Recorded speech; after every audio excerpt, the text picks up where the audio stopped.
Hi, I'm Natalie. 3 weeks ago, my mother stood in the middle of my wedding reception and announced to 150 guests that my marriage was built on lies. She handed out printed copies of fabricated documents while my new husband, a federal judge, watched in stunned silence. I spent my wedding night in a hotel room alone, still wearing my dress. But this morning, Beverly Brooks discovered that interfering with a federal judge's personal life has consequences she never imagined. Before we jump back in, tell us where you're tuning in from, and if this story touches you, make sure you're subscribed, because tomorrow I've saved something extra special for you. The champagne flutes were still sparkling under the crystal chandeliers when my world tilted sideways. December 31st, 2024, 9:47 p.m. I remember the exact time because I was checking my watch, calculating how many minutes until Marcus and I could slip away to our honeymoon suite. The reception at Crystal Ballroom Downtown had been perfect. Guests were laughing, the string quartet was playing our song, and my new husband was spinning me around the dance floor like we were the only two people in Portland. Then I saw her, Beverly Brooks, my mother, standing near the gift table with a manila envelope clutched in her manicured hands. Her face wore that expression I'd learned to fear as a child, the one that meant someone was about to pay for her unhappiness. She wasn't looking at me with joy or pride. She was looking at me like I'd personally destroyed her life by getting married. The music didn't stop. The guests didn't suddenly fall silent like in the movies. Life kept moving around us while my mother walked deliberately to the microphone that had been set up for toasts. My stomach dropped. We'd already done toasts an hour earlier. There was no reason for her to be near that microphone unless she was planning something I wouldn't like. Marcus felt me tense in his arms. He followed my gaze, and his expression shifted from celebration to concern. As a federal judge, he'd developed an instinct for reading rooms, for sensing when something was about to go terribly wrong. His hand tightened protectively around my waist. Beverly tapped the microphone twice. The feedback screeched through the ballroom, cutting through conversations and laughter. Heads turned. The string quartet faltered to a stop. My heart hammered against my ribs so hard I was certain everyone could hear it.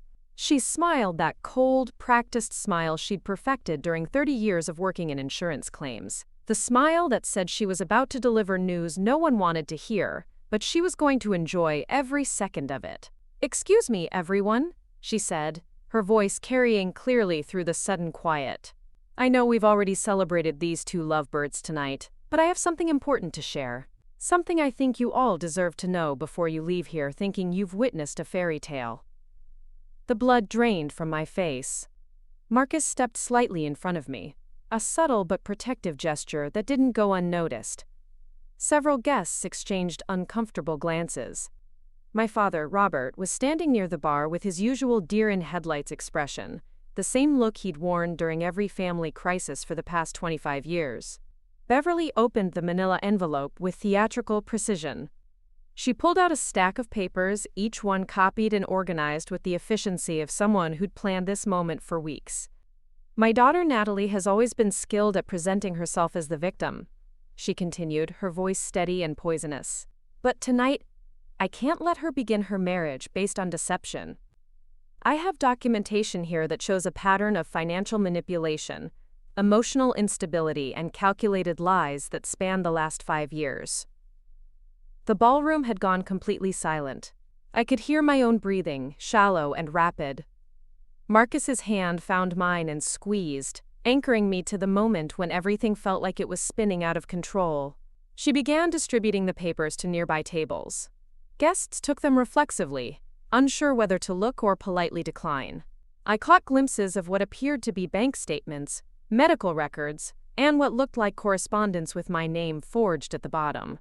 "These documents detail her intentional manipulation of court personnel," Beverly announced, her voice gaining momentum like a boulder rolling downhill. "Her calculated pursuit of a man in power, and her history of fabricating crises to gain sympathy and financial support." That's when Marcus moved, not dramatically, not with anger, but with the quiet authority of someone accustomed to controlling courtrooms. He walked calmly to the microphone, his presence alone enough to make Beverly step back.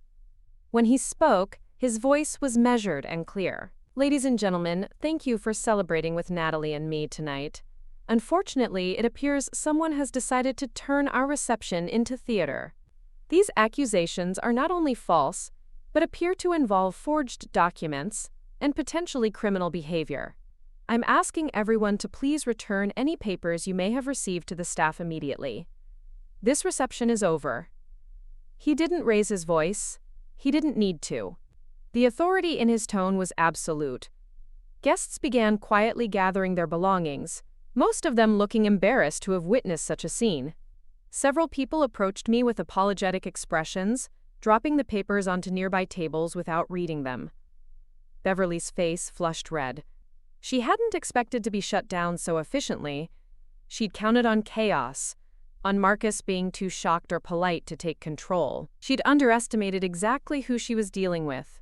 "You can't silence the truth, Marcus," she called out as guests began filing toward the exits. "She's manipulated you just like she manipulates everyone else. Ask her about the credit cards. Ask her about the hospital visits that never happened. Ask her about the letters she wrote pretending to be other people." I felt like I was drowning in public humiliation. Every accusation was a lie, but they were specific enough, detailed enough, that people might wonder. The worst part wasn't the lies themselves. It was watching my mother deliver them with such conviction, such apparent concern for my husband's well-being. Marcus turned to look at me, not with suspicion, but with a question in his eyes that had nothing to do with doubting my character. He was asking if I was okay, if I needed him to do more, if I wanted him to address this differently. The trust in his expression nearly broke me. I shook my head slightly. I didn't want him to dignify her performance with more attention. I just wanted it to end. Within 20 minutes, the ballroom was empty except for family, the wedding planner Diana Chen, and a handful of close friends who'd stayed to help clean up. Beverly stood near the gift table, clutching her empty envelope like a shield, her face set in defiant satisfaction. She'd accomplished what she'd come to do. She'd destroyed my wedding reception and made sure no one would remember it as a celebration. Stephanie, my younger sister, hovered nearby looking uncomfortable but not surprised. She'd known. I could see it in the way she avoided eye contact, the way she kept glancing at Beverly for approval. They'd planned this together. My father finally approached me, his face gray with embarrassment. Robert Brooks had spent his entire marriage avoiding confrontation, and tonight was no exception. "Natalie, I'm sorry," he said quietly. "I didn't know she was planning this. If I had known..." But we both knew he would have done exactly what he always did. Nothing. He'd have found a way to convince himself it wasn't his responsibility to intervene. Diana Chen, my wedding planner, was methodically collecting the scattered papers, with the efficiency of someone who'd probably seen every kind of wedding disaster imaginable. She handed the stack to Marcus without saying a word, but her expression was pure professional disgust. Kiara Washington, my best friend since college, appeared at my side with my purse and wrap. She didn't ask questions or offer platitudes. She just stood there, solid and reliable, ready to follow my lead. "What do you want to do?" Marcus asked quietly. He was holding the papers Beverly had distributed, but he hadn't looked at them. He was waiting for me to decide how he handled this. I looked around the ballroom that should have been the site of the happiest night of my life. The tables were covered with half-empty glasses and abandoned dinner plates. Rose petals from my bouquet were scattered across the dance floor. The wedding cake, a 3-tier masterpiece we'd spent months planning, sat untouched, except for the traditional first slice we'd shared hours earlier. "I want to go to the hotel," I said. My voice sounded strange, like it was coming from somewhere far away. "I want to change out of this dress and try to salvage something from tonight." Marcus nodded. He turned to Diana and quietly arranged for her team to handle the breakdown and cleanup. He spoke briefly with the hotel manager about securing the papers and documenting what had happened. Even in crisis, he was thinking like a judge, preserving evidence and creating a record. Beverly made one last attempt at justification as we prepared to leave. "Natalie, I did this because I love you," she called across the ballroom. "Someone had to stop you from making the biggest mistake of your life." I turned to look at her one final time. She was standing there in her expensive mother-of-the-bride dress, surrounded by the wreckage of my reception, actually expecting me to thank her for her intervention. "The only mistake I made," I said clearly, Was thinking you'd changed. Was hoping you could put your daughter's happiness before your need to be the center of attention. I didn't wait for her response. Marcus and I walked out of the Crystal Ballroom together, his hand warm and steady on my back, while Kiara followed with our overnight bags. The ride to the Heathman Hotel was quiet. Portland's downtown streets were busy with New Year's Eve celebrations. Crowds of people in party clothes heading to bars and clubs. Couples kissing under streetlights. The world was celebrating while I sat in the back of a car trying to process what had just happened. Marcus held my hand but didn't try to fill the silence with reassurances or questions. He understood that I needed time to think, to feel, to begin making sense of the evening. At the hotel, he helped me out of my wedding dress with gentle patience. The layers of silk and tulle that had felt magical 8 hours earlier now felt like a costume from someone else's life. I hung it carefully in the closet, smoothing the fabric one last time before closing the door. I put on the silk pajamas I'd packed for our wedding night, sat on the edge of the king-sized bed we'd reserved for our first night as husband and wife, and finally allowed myself to cry. Not the dramatic sobs of a movie heroine, just quiet tears for the wedding that was supposed to be perfect. Preparing and narrating this story took us a lot of time, so if you are enjoying it, subscribe to our channel. It means a lot to us. Now back to the story. For the mother who'd chosen destruction over celebration. For the family relationships that might never recover. Marcus sat beside me, still in his tuxedo shirt and pants, and waited. When I was ready, he spoke. "Tell me about the documents," he said gently. "Not because I believe them, but because I need to understand what we're dealing with." I wiped my eyes and looked at him. 3 years of dating, 6 months of engagement, and he'd never seen my mother at her worst. He'd met Beverly dozens of times, and she'd been charming, supportive, excited about our relationship. She'd saved her true nature for the most public, most damaging moment possible. "They're fabricated," I said. "Some of them are probably altered versions of real documents. Others are completely fake.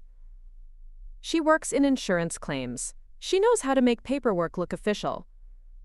Marcus nodded thoughtfully. "The bank statements with your name, are those your actual accounts?" "Some of them might be, but the transactions will be altered. I haven't seen them closely, but knowing Beverly, she's probably taken legitimate statements and changed numbers, dates, or recipients to make it look like I was spending money I didn't have, or sending payments to places I've never heard of." "And the medical records?" I took a shaky breath. 3 years ago, I had some anxiety issues. I saw a therapist for about 6 months. If those are my actual medical records, then she somehow obtained confidential information illegally. If they're fake, she's created a fictional mental health history to make me look unstable. Marcus was quiet for a long moment, processing the implications. As a federal judge, he dealt with evidence and documentation every day. He understood exactly how serious it was to forge or steal medical records, especially for the purpose of public humiliation. "The letters she mentioned, letters you supposedly wrote pretending to be other people?" "I have no idea what she's talking about," I said honestly. "I've never written letters pretending to be someone else. But if I had to guess, she's probably created fake correspondence and forged my signature. She's been planning this for months, Marcus. Maybe longer." He stood up and walked to the window, looking out at the city lights. When he turned back to me, his expression had shifted from concerned husband to federal judge. Not cold, but focused in a way that meant he was thinking about justice, rather than just comfort. "Natalie, what your mother did tonight wasn't just cruel. If those documents are forged, if she obtained your medical records illegally, if she created false financial statements, she's committed multiple federal crimes. Identity theft, wire fraud, potentially HIPAA violations, and if she used any electronic means to create or distribute these documents, we're looking at additional charges." I stared at him. "You're thinking about pressing charges?" "I'm thinking about the fact that she committed crimes against my wife in front of 150 witnesses, including several colleagues and friends who will undoubtedly be discussing this incident. She didn't just attack you personally, Natalie. She attacked the integrity of a federal judge's family, which brings this under federal jurisdiction." The weight of his words settled over me. Beverly had been so focused on destroying my happiness that she'd never considered the legal implications of her actions. She'd treated this like a family drama, not understanding that she'd crossed into criminal territory. "What happens now?" I asked. Marcus sat back down beside me. "Now we document everything. Tomorrow we'll have those papers analyzed by a forensic document examiner. We'll contact your bank and your doctor's office to determine if your records were illegally accessed. We'll review security footage from the hotel to establish a timeline of events." He paused, taking my hand. "And then I'll let Beverly Brooks discover what happens when someone commits federal crimes against a judge's family." I nodded, feeling something shift inside me. For 28 years, I'd been trained to accept my mother's behavior, to minimize it, to find ways to work around it. But this time was different. This time, she'd crossed a line that couldn't be uncrossed. That night, I barely slept. I kept replaying the evening, analyzing every detail, trying to understand how someone could plan such elaborate cruelty against their own daughter. Marcus slept fitfully beside me, and I knew he was processing the situation from multiple angles. As my husband, as a judge, as someone who'd just witnessed a criminal act. When morning came, New Year's Day 2025, we ordered room service and spread the documents across the hotel room desk.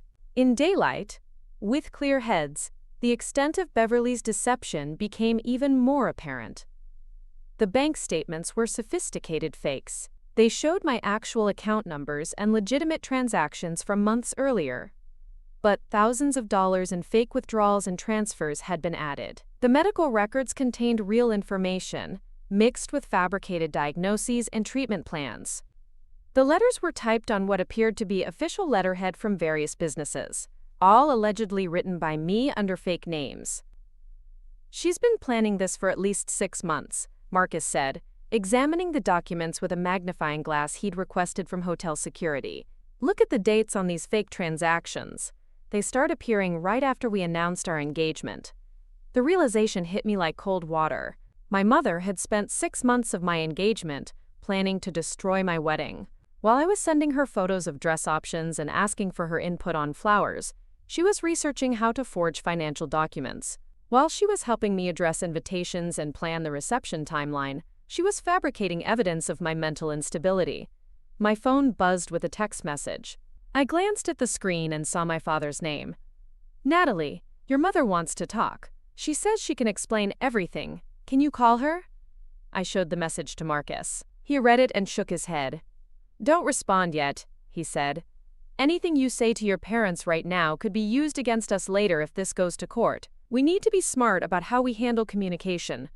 That's when I realized something that should have been obvious earlier. Marcus wasn't just thinking about this as a personal attack.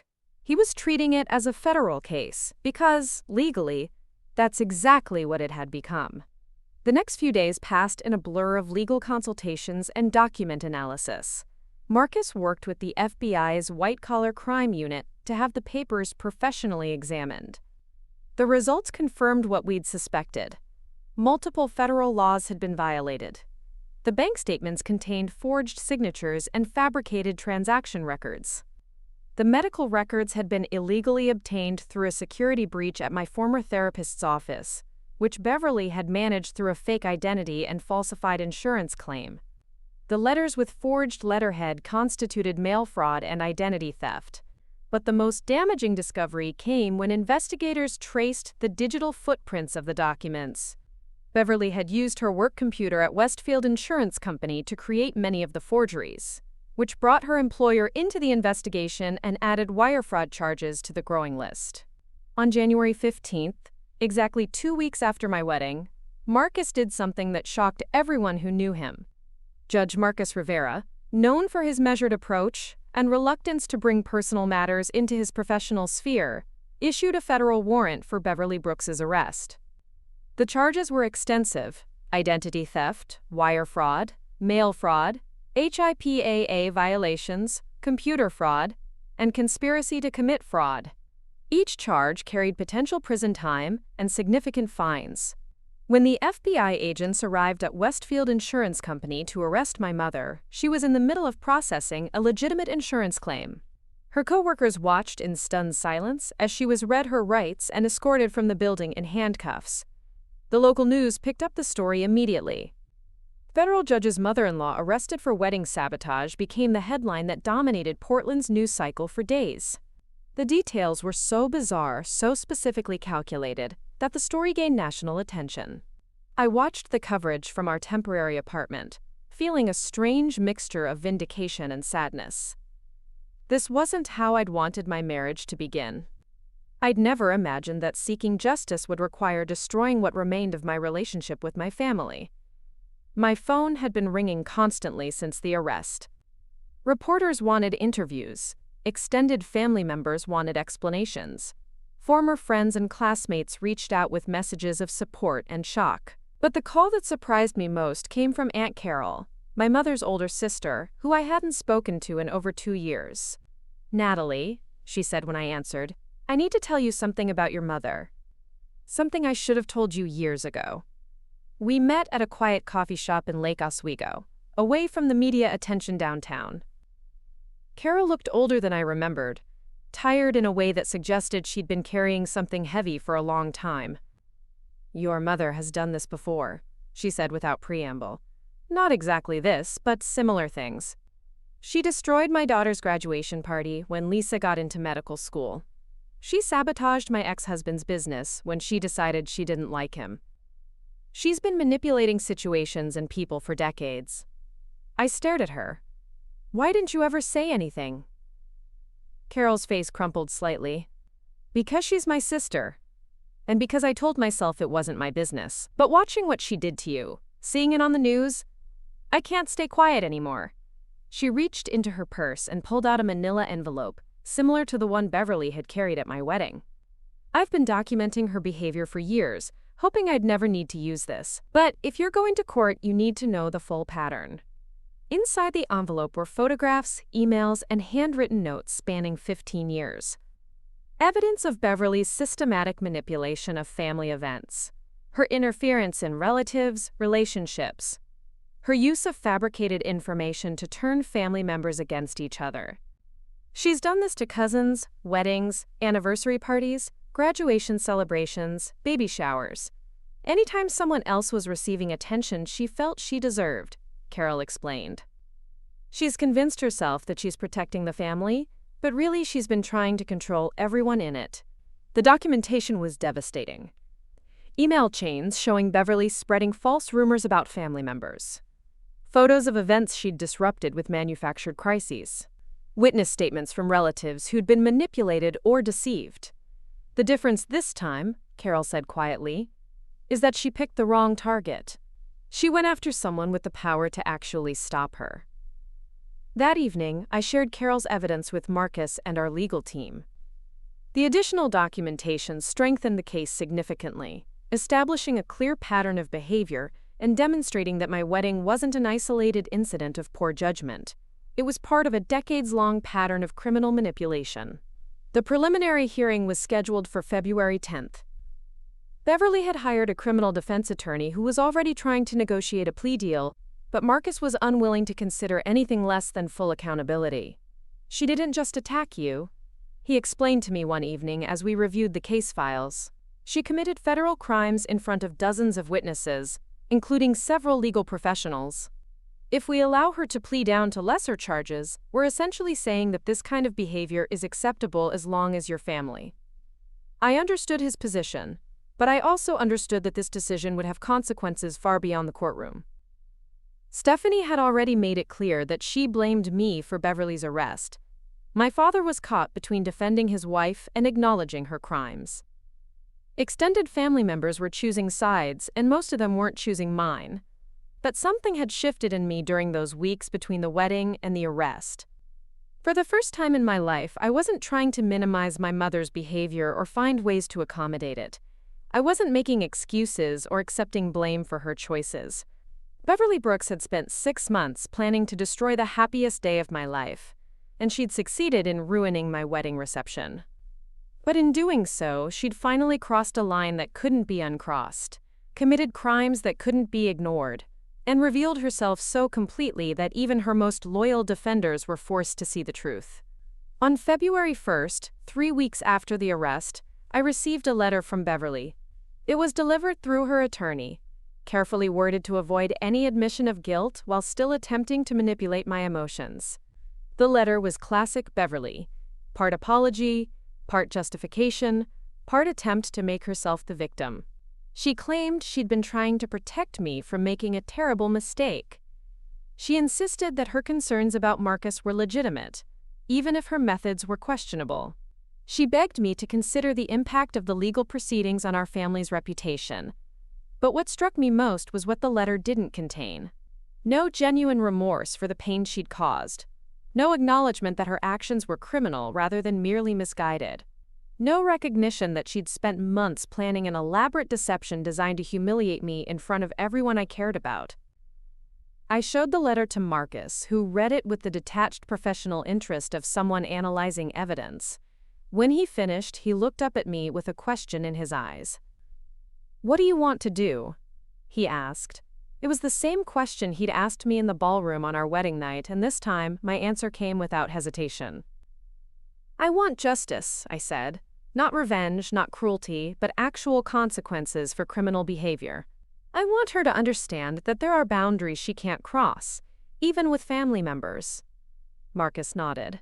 Then we proceed to trial. The decision felt liberating and terrifying at the same time. I was choosing to hold my mother accountable for her actions, regardless of the personal cost. I was refusing to protect her from the consequences of her choices, even though I knew it would probably mean losing most of my remaining family relationships. But I was also choosing to protect future victims. Because if Carol was right, if Beverly had been doing this for decades, then stopping her now might prevent her from destroying other people's lives in the future. That night, as Marcus and I prepared for bed in our temporary apartment, I felt something I hadn't experienced in weeks: peace. Not happiness, not celebration, but a quiet sense that I was finally doing the right thing. Regardless of how difficult it might be, tomorrow would bring more legal preparations, more media attention, more family drama. But tonight, I was simply a woman who'd stood up to someone who tried to destroy her life. And who'd discovered that sometimes the most loving thing you can do is refuse to enable destructive behavior. The federal case against Beverly Brooks was moving forward. And for the first time since my wedding night, I felt like I was moving forward too. The morning of February 10th arrived gray and drizzling. Typical Portland weather that seemed to match the gravity of what lay ahead. I stood in front of the bathroom mirror in our temporary apartment, applying makeup with hands that trembled slightly despite my determination to remain calm. Today was Beverly's preliminary hearing, and I would be testifying about the events at my wedding reception. Marcus had left early for chambers, needing to handle his regular caseload before the afternoon hearing. Even though he'd recused himself from presiding over Beverly's case due to obvious conflict of interest, his colleagues were watching closely. Federal judges' families don't typically become the center of criminal proceedings, and the legal community was buzzing with speculation about how this unprecedented situation would unfold. My phone buzzed with a text from Kiara. "I'll be in the gallery today. You've got this." Her unwavering support had been one of the few bright spots in the weeks since my wedding disaster. While other friends had grown uncomfortable with the media attention and legal drama, Kiara had doubled down on her loyalty, even taking time off work to accompany me to depositions and attorney meetings. I chose my outfit carefully, a navy blue suit that projected professionalism without appearing overly formal, paired with minimal jewelry and conservative makeup. Everything about my appearance needed to communicate credibility and composure. Beverly's defense attorney would undoubtedly try to paint me as vindictive or emotionally unstable, and I couldn't give them any ammunition. The federal courthouse downtown was imposing in the way government buildings are designed to be: tall columns, marble steps, and an atmosphere of serious consequence. I'd visited Marcus at work countless times, but walking through those doors as a witness in a criminal case felt entirely different. Security was tighter than usual, partly due to media interest, and partly because federal crimes involving judicial families required extra precautions. Assistant U.S. Attorney Jennifer Walsh met me in the witness preparation room 30 minutes before the hearing. She was younger than I'd expected, probably early 30s, with the kind of sharp intelligence that made her perfect for prosecuting white-collar crimes. Over the past weeks, she'd walked me through every aspect of my testimony, ensuring I understood both the legal requirements and the emotional challenges of facing Beverly in court. "Remember," Jennifer said as we reviewed my statement one final time, "stick to the facts. Don't speculate about her motivations or try to explain her behavior. Just describe what you observed and experienced. The evidence speaks for itself." She was right. The forensic analysis had been devastating for Beverly's case. Expert testimony would establish that 12 different federal laws had been violated, and the documentation Aunt Carol had provided demonstrated a pattern of similar behavior spanning 15 years. Beverly's attorney was facing an almost impossible defense. At 2 p.m. we entered the courtroom. I'd attended proceedings in this same room dozens of times as Marcus's guest, but everything looked different from the witness perspective. The judge's bench seemed higher, the jury box more prominent, the gallery more crowded than I remembered. Beverly sat at the defendant's table wearing a conservative black dress, her usual confident demeanor replaced by something that looked almost like confusion. She kept glancing around the courtroom as if she couldn't quite believe she was really there, facing federal charges for what she probably still considered justified family intervention. Stephanie sat in the front row behind the defense table, her face a mask of barely controlled anger. She'd made her position clear through a series of hostile text messages and social media posts. I was the vindictive daughter who destroyed the family by pressing charges instead of handling things privately. My father was noticeably absent, a choice that spoke volumes about his inability to face the consequences of decades of enabling Beverly's behavior. Judge Patricia Hernandez called the hearing to order, and the formal proceedings began. The prosecutor outlined the charges methodically, each count carrying potential prison time and substantial fines. Identity theft in the first degree, wire fraud involving amounts exceeding $10,000, mail fraud using falsified government documents, computer fraud committed using employer resources, conspiracy to commit fraud through a premeditated scheme.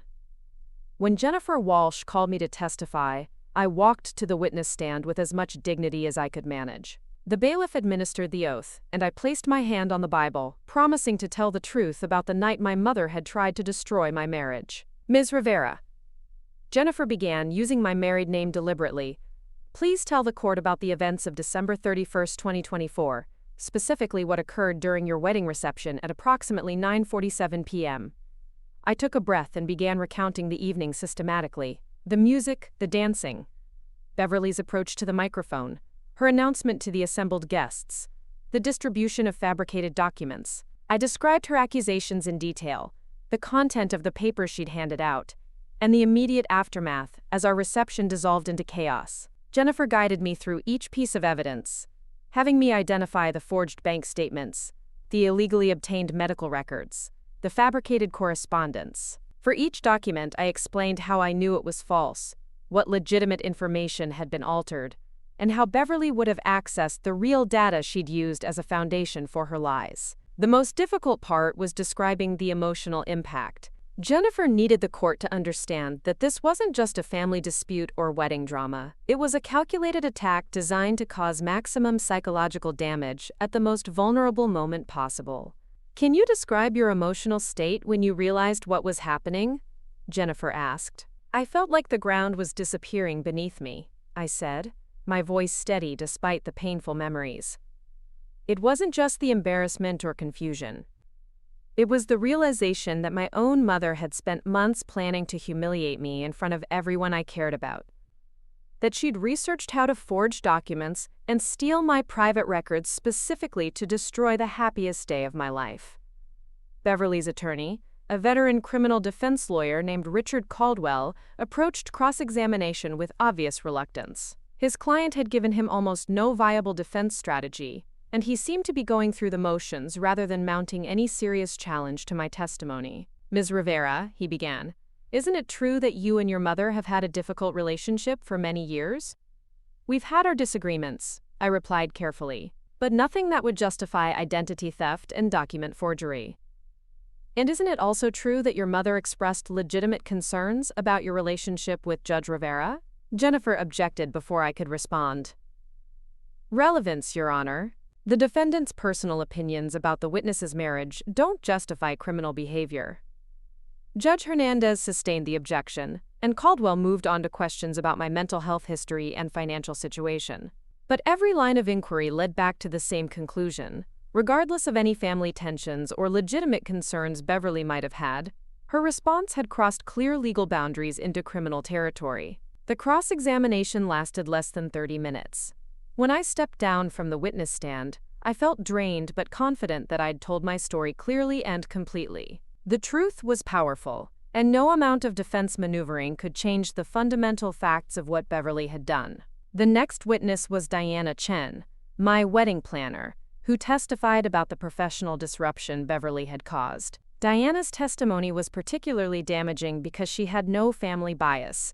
She was simply a businesswoman describing how a client's mother had sabotaged a contracted event through deliberate criminal activity. In 23 years of wedding planning, Diana testified, "I have never witnessed anything comparable to Mrs. Brooks's behavior. This wasn't a spontaneous emotional outburst or family disagreement. This was a premeditated attack involving sophisticated document forgery and identity theft, executed at the moment of maximum impact." The forensic document examiner followed, providing technical testimony about the methods used to create Beverly's fraudulent papers. Special Agent Robert Kim from the FBI's white-collar crime unit explained how Beverly had used her employer's computer systems to research document forgery techniques and create false letterhead. But the most devastating testimony came from Dr. Sarah Mitchell, my former therapist, who explained how Beverly had illegally accessed my confidential medical records through an elaborate insurance fraud scheme. Dr. Mitchell's practice had been investigating unusual insurance inquiries when the FBI contacted them about Beverly's case. Mrs. Brooks called our office in November, claiming to be from Natalie's new insurance company and requesting her complete treatment records for policy verification. Dr. Mitchell testified. She provided false credentials and forged authorization forms. When our office manager became suspicious and called the supposed insurance company, we discovered that Mrs. Brooks had created an entirely fictional business identity to obtain her daughter's private medical information. The HIPAA violations alone carried serious federal penalties, but combined with the other charges, Beverly was facing potential decades in prison. Judge Hernandez's expression grew increasingly stern as the scope of Beverly's criminal enterprise became clear. During a brief recess, I stepped outside the courtroom and found myself face-to-face with Stephanie. She'd been waiting in the corridor, her face flushed with anger and tears. "Are you happy now?" she hissed, keeping her voice low enough to avoid the bailiffs. "Attention. Mom is facing 20 years in prison because you couldn't handle a little family drama at your wedding." I stared at my sister, amazed by her ability to minimize what Beverly had done. "Stephanie, she committed multiple federal crimes. She forged documents, stole my medical records, and used her employer's computer systems to research identity theft techniques. This wasn't family drama, it was a criminal conspiracy. She was trying to protect you," Stephanie insisted. "She was worried about your marriage and wanted people to know the truth." "What truth?" I asked. "Every document she created was fabricated. Every accusation she made was a lie. She didn't expose any truth. She manufactured a fictional version of my life designed to destroy my relationship." Stephanie's face crumpled, but her anger didn't diminish. "You're destroying our family. Dad won't even leave the house anymore. Mom might go to prison." "And for what? Because she embarrassed you at your wedding?" The conversation was pointless. Stephanie had chosen to see Beverly as a misguided protector rather than a criminal, and no amount of evidence would change that perspective.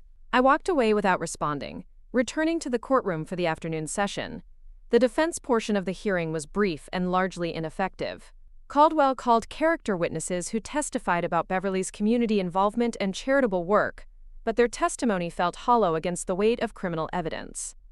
A few family friends described Beverly as a devoted mother and grandmother, but none of them could explain or justify her elaborate criminal scheme. Beverly herself chose not to testify, probably on her attorney's advice. Speaking under oath would have required her to either admit her crimes or commit perjury, and Caldwell wasn't willing to risk either option. Judge Hernandez took less than an hour to reach her decision. Beverly would be held for trial on all charges, with bail set at $200,000. The judge's comments from the bench were particularly pointed. The court finds that the defendant engaged in sophisticated criminal activity over an extended period of time, using professional resources and technical expertise to commit identity theft, fraud, and privacy violations against her own daughter. Judge Hernandez stated. The premeditated nature of these crimes, combined with their execution at the victim's wedding reception, demonstrates a level of calculated malice that justifies detention pending trial. Beverly's face went white as the bailiff approached to take her into custody. The reality of potential prison time was finally sinking in, and her composure cracked completely. She turned to look at me across the courtroom, and for a moment, I saw something that might have been genuine remorse in her eyes. But then she spoke, her voice carrying clearly through the quiet courtroom despite the bailiff's attempts to guide her away. "Natalie, please, I'm your mother. Don't let them do this to me." Even facing federal prison, even after having her criminal behavior exposed in detail, Beverly was still trying to manipulate me through family obligation. She wanted me to intervene, to ask the prosecutor to reduce charges, to prioritize her comfort over justice. I didn't respond. I didn't nod or shake my head or give any indication of my feelings. I simply watched as my mother was led away in handcuffs, the consequences of her choices finally catching up with her after decades of avoiding accountability. Outside the courthouse, reporters peppered me with questions about my feelings toward Beverly, whether I would consider reconciliation, if I felt vindicated by the day's proceedings. I ignored them all, walking quickly to the car where Marcus was waiting. "How do you feel?" he asked as we drove away from the media circus. "Empty," I said honestly. Not relieved or vindicated or satisfied. Just empty. The trial was scheduled for April 15th, giving both sides time to prepare their cases. Beverly's attorney would undoubtedly try to negotiate a plea deal, but Jennifer Walsh had made it clear that any agreement would require full restitution, admission of guilt, and significant prison time. Over the following weeks, more family members began reaching out with their own stories about Beverly's behavior. Cousins I hadn't spoken to in years called to share similar experiences. Manipulated weddings, sabotaged graduations, holiday celebrations destroyed by manufactured crises. The pattern Aunt Carol had documented was even more extensive than anyone had realized. One call particularly stood out. My cousin Rebecca, who lived in Seattle, reached out after seeing news coverage of Beverly's arrest. "Natalie, I need to tell you about my wedding," she said. "It was 8 years ago, and I never understood what happened until I saw the news about your situation." Rebecca's story was eerily similar to mine. Beverly had attended her wedding with a folder of documents allegedly proving that Rebecca's fiancé was already married to someone else. The documents were sophisticated enough to cause chaos during the reception, leading to a postponed honeymoon while the couple worked to prove their legitimacy. By the time they'd sorted everything out, the marriage was damaged by suspicion and mistrust. "We divorced 2 years later," Rebecca admitted. "Not because of the documents themselves, but because of what they did to our trust in each other. We never recovered from having our wedding destroyed by someone we thought loved us." The revelation was devastating. Beverly hadn't just attacked my marriage. She'd been systematically targeting family members, relationships for years, using increasingly sophisticated methods to cause maximum damage. Her behavior wasn't occasional poor judgment or family protectiveness gone wrong. It was a pattern of calculated psychological warfare. I shared Rebecca's story with Jennifer Walsh, who added it to the growing file of similar incidents. The prosecution was building a case that demonstrated Beverly's criminal behavior as part of a long-term pattern, rather than an isolated incident of wedding-related drama. Meanwhile, the media attention continued to grow. Legal experts analyzed the case on television, discussing the unprecedented nature of federal charges arising from family conflict. Some commentators questioned whether criminalizing family dysfunction set a dangerous precedent, while others argued that Beverly's sophisticated methods clearly crossed legal boundaries regardless of family relationships. The most insightful commentary came from Dr. Angela Foster, a forensic psychologist who specialized in family manipulation and psychological abuse. During a television interview, she described Beverly's behavior as, quote, "weaponized family dysfunction, using intimate knowledge of family members' vulnerabilities to cause targeted psychological damage through criminal means." Dr. Foster's analysis helped me understand something I'd been struggling with since the wedding. Beverly's attack hadn't been motivated by genuine concern for my well-being or legitimate questions about my marriage. It had been about power, control, and her inability to accept that I was building a life outside her influence. Individuals who engage in this type of behavior often escalate when they lose control over family members, Dr. Foster explained. Marriage represents the ultimate threat because it creates new loyalties and support systems that dilute their influence. The sophistication of Mrs. Brooks's criminal scheme suggests someone who is willing to go to extraordinary lengths to maintain control over her daughter's life. The psychological framework helped, but it didn't eliminate the emotional pain of accepting that my own mother had spent months planning to destroy my happiness. Therapy sessions with a different counselor helped me process the trauma while maintaining focus on the legal proceedings ahead. Marcus had been incredible throughout the ordeal, providing steady support without trying to influence my decisions about how to handle Beverly. He understood better than anyone the legal implications of what had happened, but he also recognized that this was ultimately about family relationships and personal healing rather than just criminal justice. Whatever you decide about reconciliation or forgiveness, he told me one evening as we prepared for bed, I'll support completely. But I won't let anyone convince you that pressing charges was wrong. What she did was criminal, and criminals face consequences regardless of their relationship to their victims. His unwavering support contrasted sharply with the pressure I was receiving from other family members. My father had finally broken his silence, calling to ask if I would consider working things out privately to avoid the trauma of a public trial. Several aunts and uncles had reached out with similar requests, all framed as concern for family unity rather than accountability for criminal behavior. But the most painful conversation came from my grandmother on Beverly's side, a woman I'd always respected and loved. She called 3 weeks after the preliminary hearing, her voice shaky with age and emotion. "Natalie, dear, I understand you're angry with your mother," she began. "But don't you think prison is a bit extreme? She made a mistake, but she's still family." I tried to explain the severity of what Beverly had done, the months of planning, the multiple federal crimes, the pattern of similar behavior toward other family members. But Grandma Brooks kept returning to the same theme: family forgiveness and the importance of not destroying relationships over misunderstandings. "She's not a criminal, sweetheart," Grandma Brooks insisted. "She's a mother who was worried about her daughter. Sometimes mothers do foolish things when they're concerned about their children's welfare."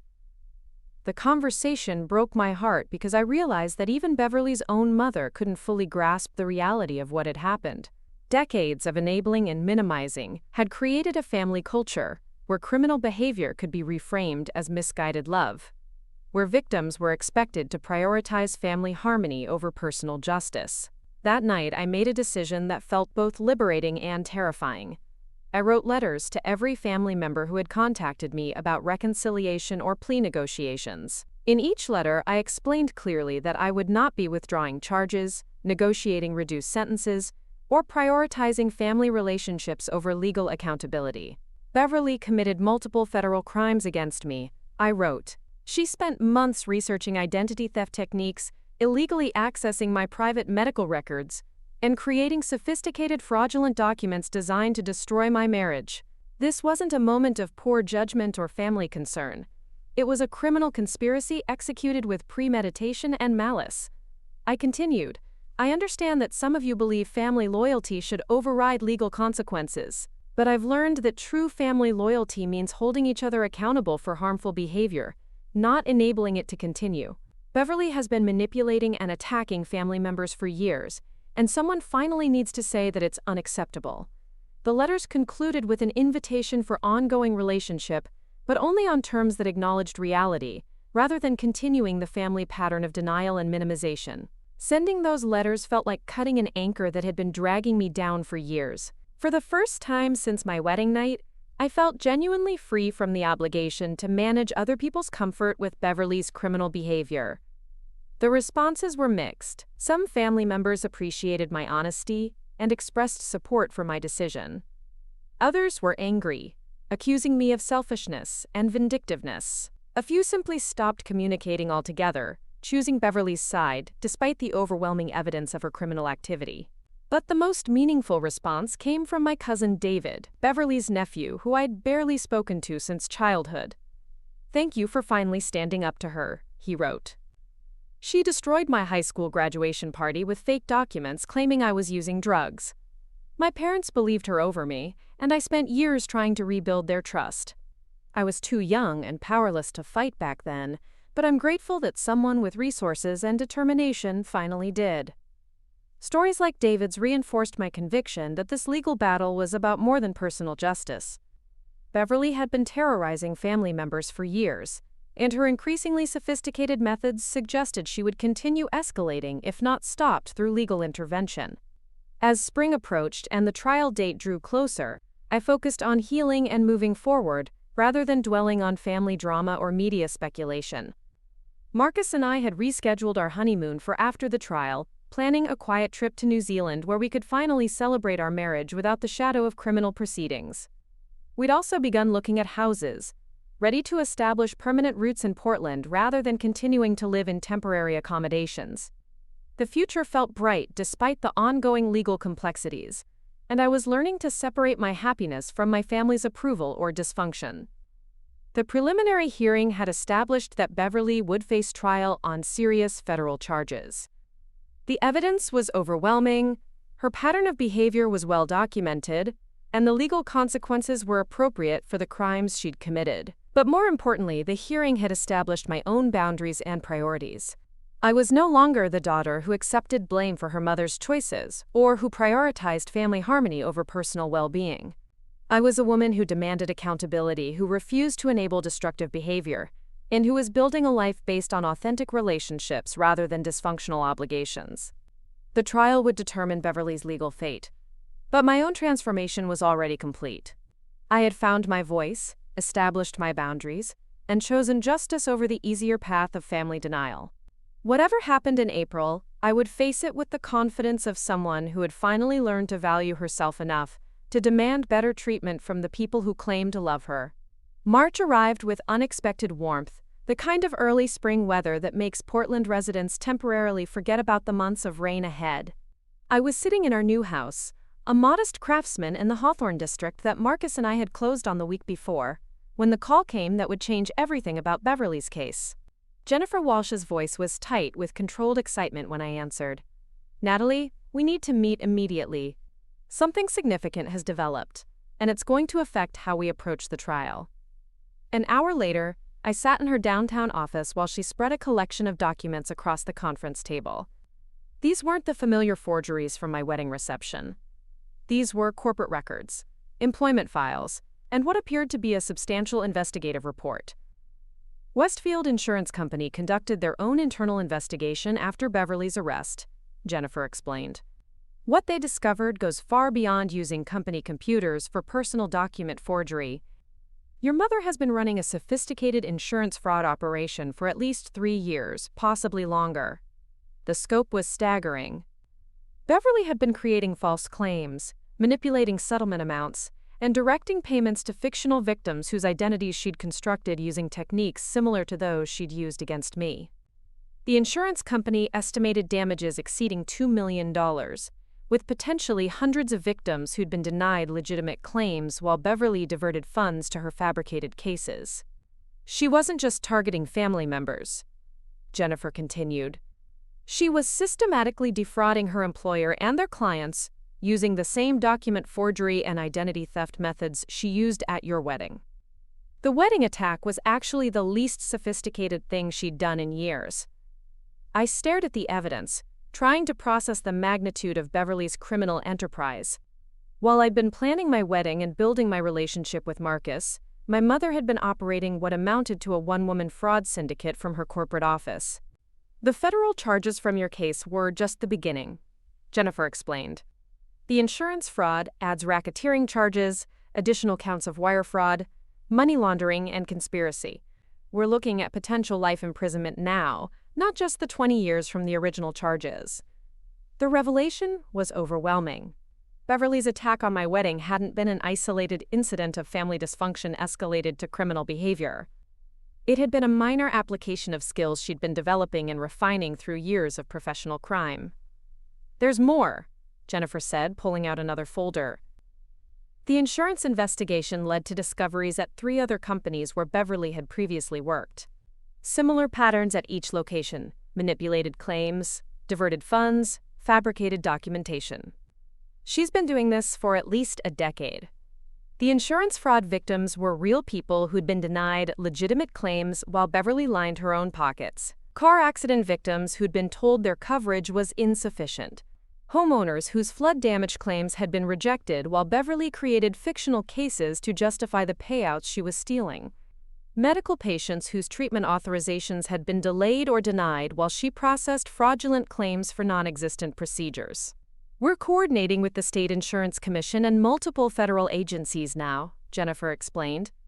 This has become one of the largest individual insurance fraud cases in Oregon history. I felt dizzy trying to comprehend the scope of Beverly's criminal activity. The woman who'd raised me, who'd helped me with homework and driven me to soccer practice, had been systematically stealing from vulnerable people for years. The skills she'd used to forge my medical records and bank statements were skills she'd honed by defrauding cancer patients and accident victims. What does this mean for my case? I asked. Your wedding case remains central to everything, Jennifer said. It's what exposed her methods and led to these other discoveries. But now we're dealing with a federal racketeering prosecution instead of a relatively straightforward family fraud case.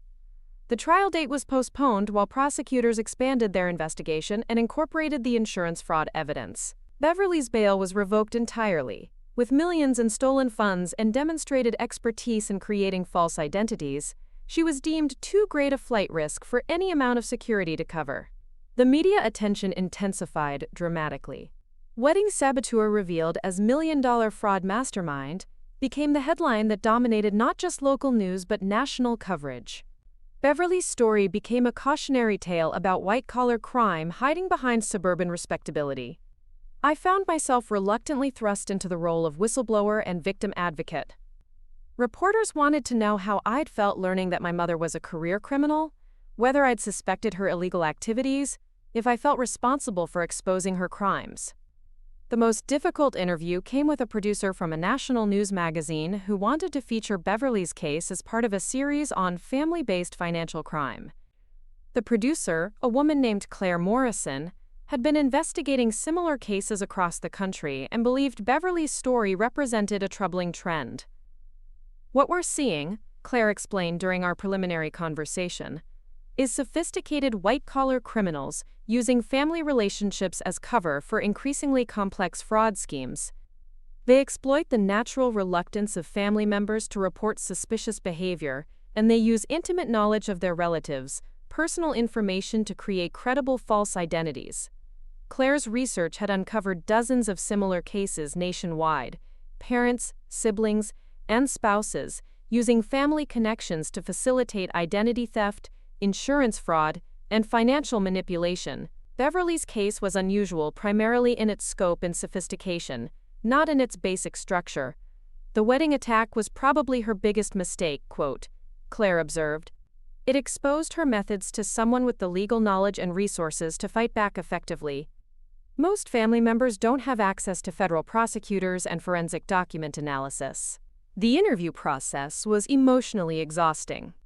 Discussing Beverly's crimes meant repeatedly confronting the reality that my mother had been living a double life for years, presenting herself as a devoted family member while systematically victimizing strangers for financial gain. But the most devastating revelation came during a conversation with one of Beverly's fraud victims, a woman named Patricia Valdez, whose daughter had been denied coverage for cancer treatment while Beverly was processing fraudulent claims in similar amounts. My daughter died because we couldn't afford the experimental treatment that insurance should have covered, Patricia told me during a brief meeting arranged by prosecutors.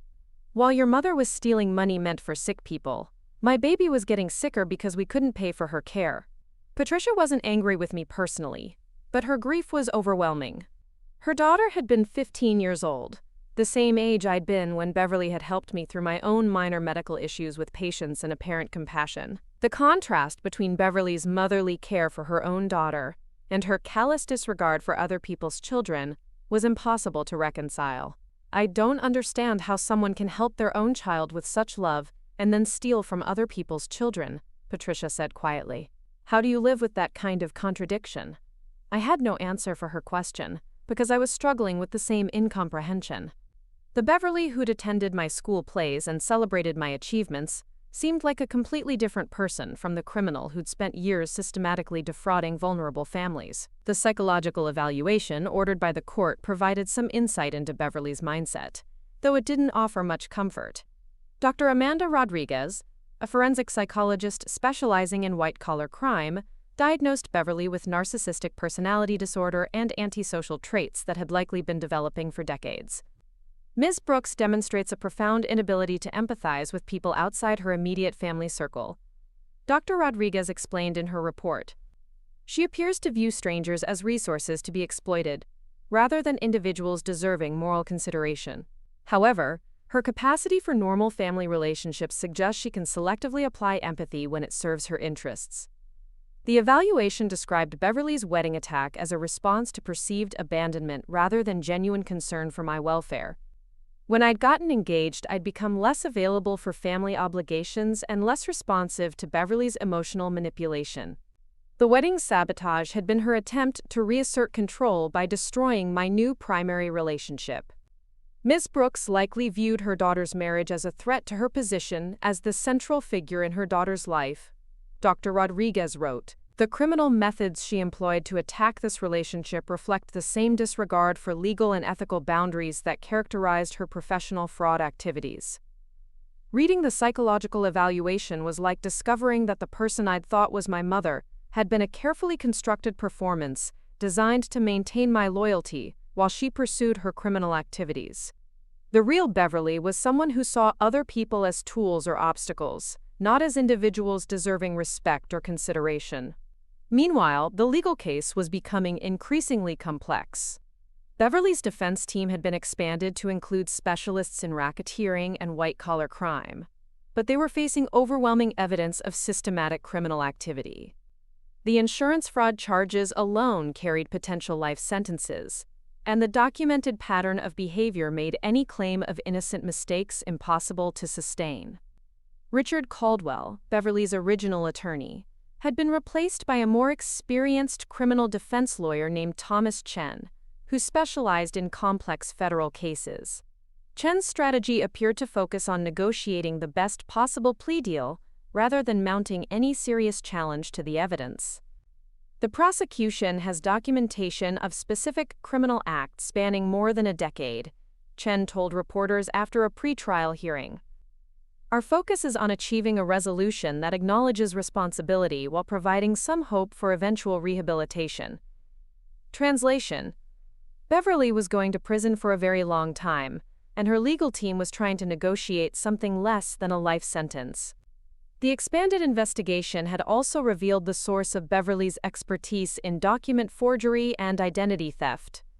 She'd been taking online courses in graphic design and digital document creation, ostensibly for professional development, but actually to enhance her fraud capabilities. Her browser history showed extensive research into federal identification requirements, medical record systems, and financial documentation standards. She approached criminal activity with the same methodical preparation most people bring to legitimate career development.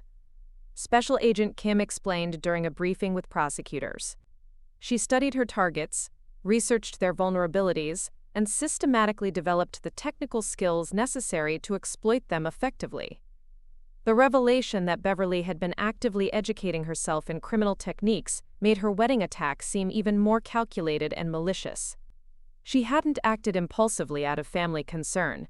She'd applied sophisticated criminal skills to destroy my marriage using methods she'd spent years perfecting through fraud against strangers. By early April, the prosecution had assembled a case involving more than 40 specific criminal counts and damages exceeding $3 million. Beverly was facing potential life imprisonment without the possibility of parole, and the evidence was so overwhelming that even plea negotiations were focused on accepting full responsibility rather than disputing the facts. The expanded case had also attracted the attention of federal agencies beyond the FBI. The Internal Revenue Service was investigating Beverly for tax evasion related to her unreported fraud proceeds. The Department of Health and Human Services was examining her illegal access to medical record systems. Multiple state insurance commissions were coordinating to identify additional victims, and recover diverted funds. This has become one of the most comprehensive white-collar crime prosecutions in the Pacific Northwest, Jennifer Walsh explained during one of our regular briefings. Your wedding case was the thread that unraveled a criminal enterprise affecting hundreds of victims across multiple states. The scope of Beverly's crimes had grown so large that my original wedding-related charges seemed almost insignificant by comparison. But Jennifer assured me that those charges remained central to the prosecution's strategy. The wedding attack demonstrates her willingness to victimize even her own family members, Jennifer explained. It shows the jury that no relationship was sacred to her, that she was willing to destroy anyone who interfered with her criminal activities or challenged her control. As the trial approached, I found myself in the strange position of being both a crime victim and a witness to one of the largest individual fraud cases in state history. Media coverage had evolved from focusing on family drama to examining systemic vulnerabilities in insurance oversight and corporate fraud detection. Congressional representatives had begun calling for enhanced federal oversight of insurance claim processing, using Beverly's case as an example of how individual criminals could exploit regulatory gaps to steal millions without detection. Academic researchers were studying her methods to identify early warning signs of similar fraud schemes. But for me, the expanded case meant confronting an even more painful reality about the woman who'd raised me. Beverly hadn't just sabotaged my wedding. She'd been systematically victimizing vulnerable people for years, while maintaining the facade of a caring mother and community member. The cognitive dissonance was almost unbearable. I had genuine memories of Beverly's love and support during my childhood and adolescence. She'd been present for important moments, offered comfort during difficult times, and provided guidance that had genuinely helped me navigate various challenges. But now I understood that her capacity for normal family relationships had coexisted with a complete disregard for the welfare of anyone outside her immediate circle. She could love me while simultaneously stealing from cancer patients.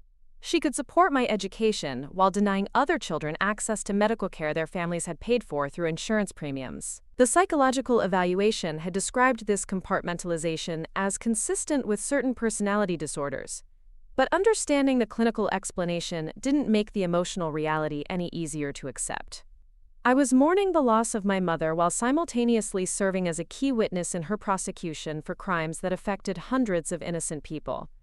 Marcus had been incredibly patient throughout this process, recognizing that I was processing not just the destruction of my wedding but the complete reframing of my childhood and family history. The mother who'd raised me hadn't been the person I'd thought she was, and reconciling that reality required grieving the relationship I'd believed we'd had. You can love the mother you knew while rejecting the criminal she actually was, Marcus told me one evening as we sat in our new living room, looking through photo albums from my childhood. Those memories of her love and support were real experiences for you, even if they coexisted with criminal behavior you couldn't see. His perspective helped, but it didn't eliminate the sense of betrayal and confusion that came with each new revelation about Beverly's crimes. Every additional victim identified, every new fraudulent claim discovered, every piece of evidence about her systematic deception added weight to the question of whether any aspect of our relationship had been genuine. The trial was now scheduled for May 15th, with proceedings expected to last several weeks given the complexity of the charges and the number of victims who would be testifying. Beverly had been transferred to federal detention in Seattle, where she was reportedly struggling with the reality of long-term imprisonment and the collapse of her carefully constructed double life. According to her new attorney, Beverly had finally begun acknowledging the extent of her criminal activity, though she continued to maintain that her attack on my wedding had been motivated by genuine family concern rather than criminal manipulation. Even facing life imprisonment, she couldn't fully accept responsibility for the most personal betrayal in her long history of victimizing others. The week before the trial, I received a letter from Beverly through her attorney.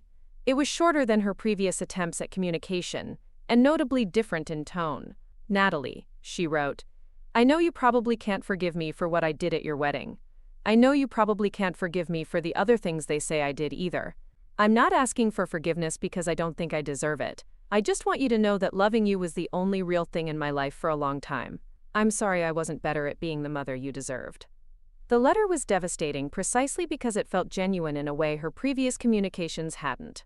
There was no manipulation. no attempt to minimize her crimes or shift blame. Just a simple acknowledgement that she'd failed as a mother and destroyed any chance of maintaining our relationship. I read the letter several times, looking for hidden manipulation or coded messages, but found only what appeared to be authentic remorse from someone finally confronting the magnitude of her choices. It didn't change anything about the legal proceedings or my commitment to testifying truthfully, but it provided a kind of closure to the relationship that had defined much of my life. The night before the trial began, Marcus and I had dinner at a quiet restaurant overlooking the Willamette River. We didn't discuss the case or speculate about outcomes. Instead, we talked about our future, the house renovations we wanted to undertake, the vacation we'd finally take after the trial ended, the possibility of starting a family once we'd fully processed the trauma of the past few months. "Whatever happens tomorrow," Marcus said as we watched the sunset paint the water golden pink, "we've already won. We have each other, we have a home, and we have the truth. Beverly can't take any of that away from us now." He was right. The trial would determine Beverly's legal fate and provide justice for her many victims. But it wouldn't change the fundamental reality that we'd survived her attempt to destroy our marriage and emerged stronger than before. We'd built something authentic together, something that couldn't be undermined by forged documents or manufactured crises. The next morning, I would walk into federal court as the primary witness in a case that had evolved far beyond family dysfunction into one of the most significant white-collar crime prosecutions in state history. But tonight, I was simply a woman having dinner with her husband, grateful for the quiet strength of genuine love after months of confronting the devastating consequences of its absence. The federal courthouse steps were crowded with reporters and camera crews when Marcus and I arrived for opening statements on May 15th. The case had attracted national attention, with legal commentators describing it as a landmark prosecution that could reshape how federal authorities approach family-based white-collar crime. Beverly's story had become a cautionary tale that transcended personal drama to illustrate systemic vulnerabilities in corporate oversight and fraud detection. Inside the courtroom, the atmosphere was different from the preliminary hearing. The gallery was packed with victims, their families, legal observers, and journalists. Beverly sat at the defendant's table wearing an orange detention uniform, her previously polished appearance replaced by the institutional reality of federal custody. She looked smaller somehow, diminished by months of imprisonment and the weight of evidence that continued to mount against her. Thomas Chen, her new defense attorney, had assembled a team of specialists, but their strategy remained focused on damage control rather than challenging the fundamental facts of the case. The evidence was simply too overwhelming for any viable innocence defense, and Chen's opening statement reflected this reality. "Ladies and gentlemen of the jury," Chen began, "we are not here to deny that Beverly Brooks made serious mistakes. We are not here to minimize the harm caused by her poor decisions. We are here to provide context for actions that spiraled beyond her control, and to ask for your consideration of the human factors that led to these tragic circumstances." Chen's approach was to present Beverly as someone whose initial minor indiscretions had escalated into criminal behavior through a combination of personal stress, financial pressure, and psychological dysfunction. He painted a picture of a woman overwhelmed by family responsibilities and workplace demands who had made increasingly poor choices without fully understanding their legal implications.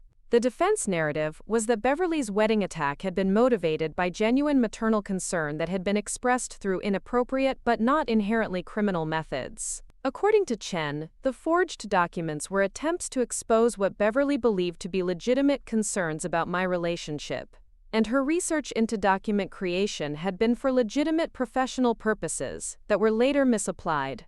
"Mrs. Brooks is guilty of poor judgment and inappropriate behavior," Chen concluded. "But the prosecution would have you believe that a concerned mother's misguided attempt to protect her daughter represents the same criminal intent as a calculated fraud conspiracy. We ask that you consider the difference between criminal enterprise and family dysfunction that crossed legal boundaries."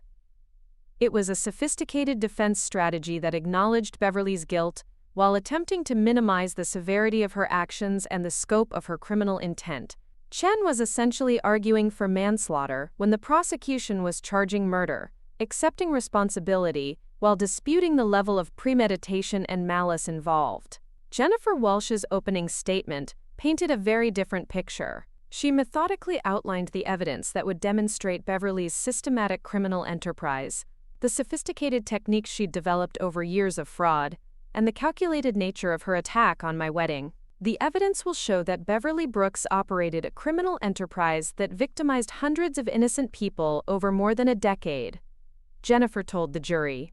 She didn't stumble into criminal behavior through poor judgment or family dysfunction. She researched criminal techniques, developed sophisticated fraud methods, and systematically applied those skills to steal millions of dollars from vulnerable victims. Jennifer's presentation was devastating in its clinical precision. She outlined the timeline of Beverly's criminal education, showing how she'd taken courses in document design, researched federal identification requirements, and practiced her forgery techniques on increasingly complex targets before applying them to insurance fraud.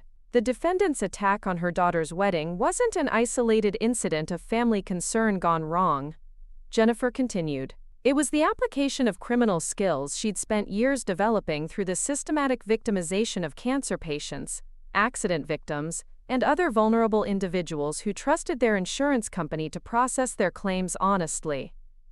The prosecution's case would demonstrate that Beverly's methods at my wedding were identical to techniques she'd used to defraud hundreds of legitimate insurance claimants. The forged medical records, fabricated financial documents, and sophisticated identity theft strategies were all skills she'd perfected through years of professional crime. This case is ultimately about trust, Jennifer concluded.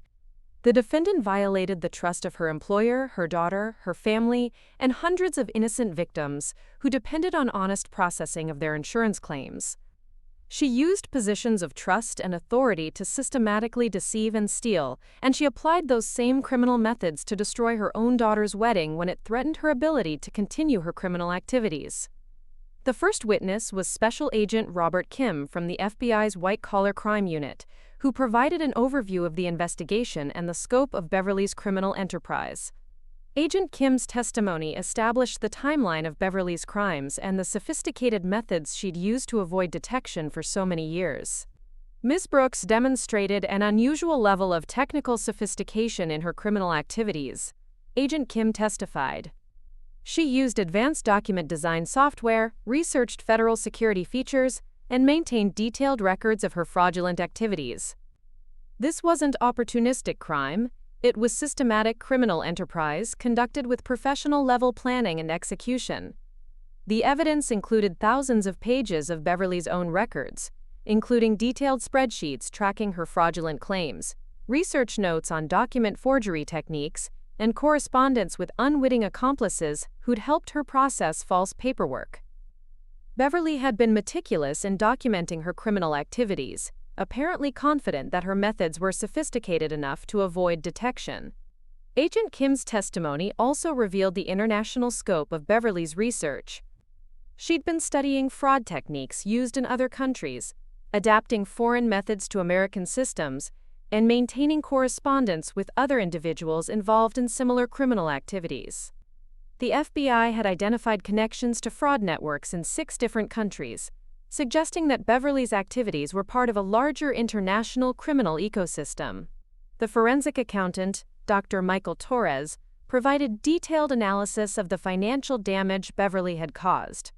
His testimony revealed that the actual theft amount exceeded $4 million when accounting for diverted funds, denied legitimate claims, and investment returns on stolen money that Beverly had hidden in offshore accounts. Ms. Brooks wasn't just stealing insurance payments, Dr. Torres explained. She was investing the stolen funds in cryptocurrency and foreign currency exchanges, attempting to obscure the money trail and maximize her profits from criminal activity. The sophistication of her money laundering operation rivals those typically associated with organized crime syndicates.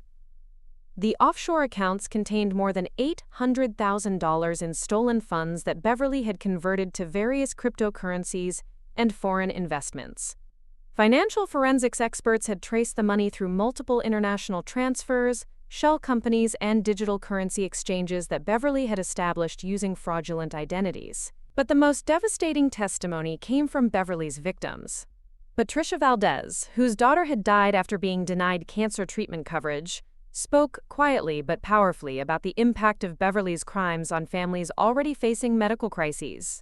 When they told us Madison's experimental treatment wasn't covered, we spent our savings trying to pay for it ourselves, Patricia testified. We sold our house, borrowed money from relatives, and exhausted every resource we had.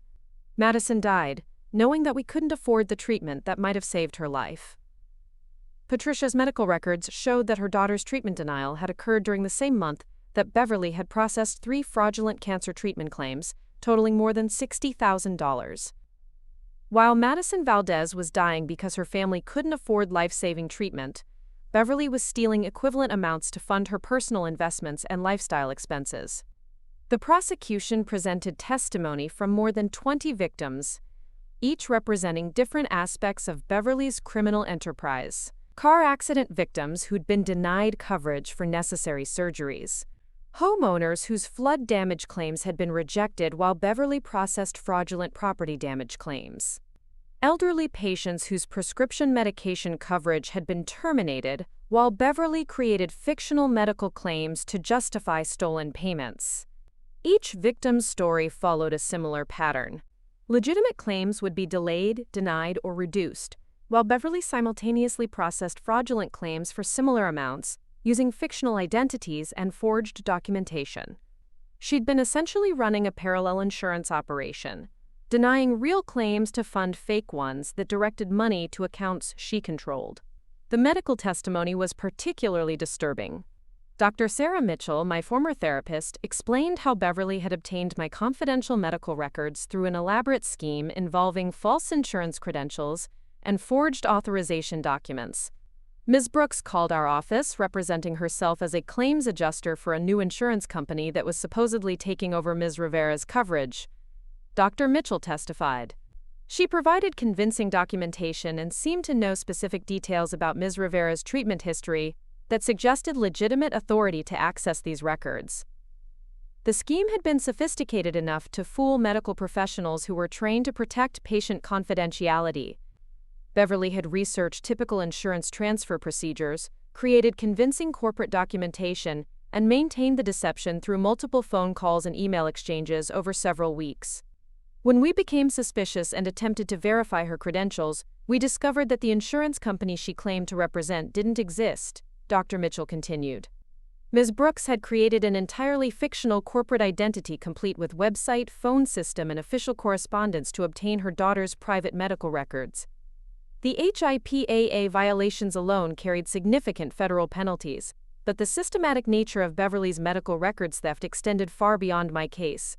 Investigation had revealed that she'd illegally accessed hundreds of patients' medical records over several years, using similar techniques to obtain information that she'd then used to create fraudulent medical claims.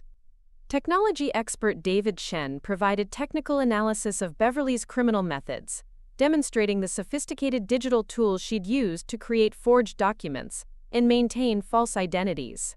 Beverly's computer equipment had been seized during her arrest, revealing extensive evidence of criminal activity.